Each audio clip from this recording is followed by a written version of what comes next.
बेटी एक बार चल के लड़के को देख तो लो। मेरा दावा है कि लड़का तुम्हें बहुत पसंद आएगा। बाला बहुत अच्छा लड़का है। हाँ हाँ बेटी, हम लोग तुम्हारे दुश्मन तो नहीं है। किसी अच्छे लड़के से ही तुम्हारी शादी करवाएंगे ना। आखिर तू हमारी इकलौती बेटी है।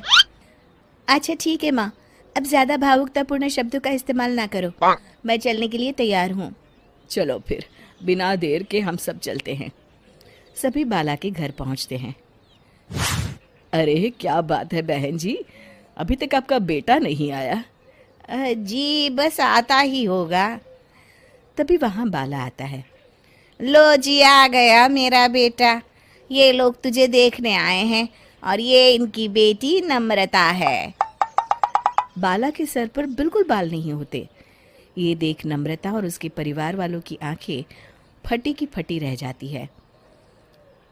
ये तो टकला है। हे भगवान, माँ पिताजी, आप दोनों एक टकले से मेरी शादी करवाने वाले थे। अरे ये तो पूरा उजड़ा चमन है। देखो बेटी, इस तरह किसी का मजाक उड़ाना गलत है। किसी के बारे में इस तरह की बातें नहीं करते। बालों का क्या है, वो तो आते जाते रहते हैं। लड़का टकला है तो क्या हुआ, इंजीनियर है, अच्छा खासा कमाता है। आप चुप रहिए जी। इसकी तरफदारी इसलिए कर रहे हैं क्योंकि आपके भी सर पर बाल नहीं है। मैंने तो आपसे शादी कर ली, मगर मैं अपनी बेटी की शादी एक टकले से बिल्कुल नहीं करवाऊंगी। अरे ये क्या, कब से आप लोगों ने टकला टकला लगा रखा है? और माफ करना, तुम भी कोई हूर की परी नहीं हो। तुम लोग मेरे घर में आकर मेरी ही बेइज्जती कर रहे हो। निकल जाओ यहाँ से। हाँ हाँ तो जा रहे हैं ना, हमें भी यहाँ रुकने का कोई शौक नहीं है।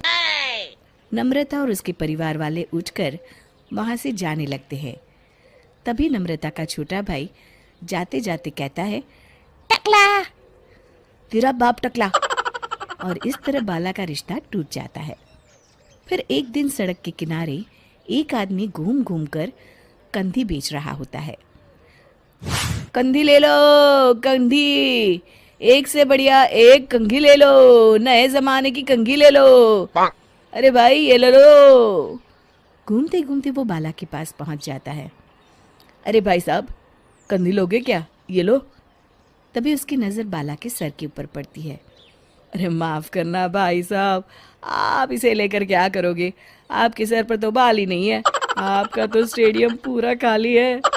चलता हूँ, कंधी ले लो, कंधी ले लो। कंधी वाले की बातें सुनकर बाला को बुरा लगता है। उस समय बाला को ऐसा महसूस होता है कि उसके लिए दुनिया में सबसे कीमती कोई चीज़ अगर है तो वो सिर्फ बाल है। बाला सड़क पर चलते हुए लोगों के बाल बड़े गौर से दिखता है। चलते चलते बाला एक मंदिर के पास पहुंच जाता है। हे भगवान, तुमने ये मेरे साथ क्या किया? थोड़े से बाल अगर मुझे दे देते तो तुम्हारा क्या चला जाता? सारी दुनिया मेरा मजाक उड़ाती है। अरे भाई, आज पहला इंसान देख रहा हूँ जो मंदिर आकर भगवान से अपने लिए बाल मांग रहा है। बेटा, भगवान ने तुम्हें सब कुछ तो दिया है, अच्छी सेहत है, अच्छी नौकरी है। लगता है तुम्हारी तबीयत ठीक नहीं है। घर जाओ, सब ठीक हो जाएगा। बाला वहाँ से चला जाता है। घर पहुंचकर बाला खाना खाता है और अपने कमरे में सोने के लिए चला जाता है। फिर सुबह जब बाला सोकर उठता है तो आईने के सामने अपने आप को देखकर हैरान हो जाता है। बाला के सर पर एकदम घने बाल आ जाते हैं। बाला खुशी से झूम उठता है। अरे ये तो चमत्कार हो गया, मेरे सर पर बाल आ गए। लेकिन ये हुआ कैसे? दोस्तों, अगर आप इस कहानी का दूसरा भाग देखना चाहते हैं तो हमें कमेंट करके ज़रूर बताएं।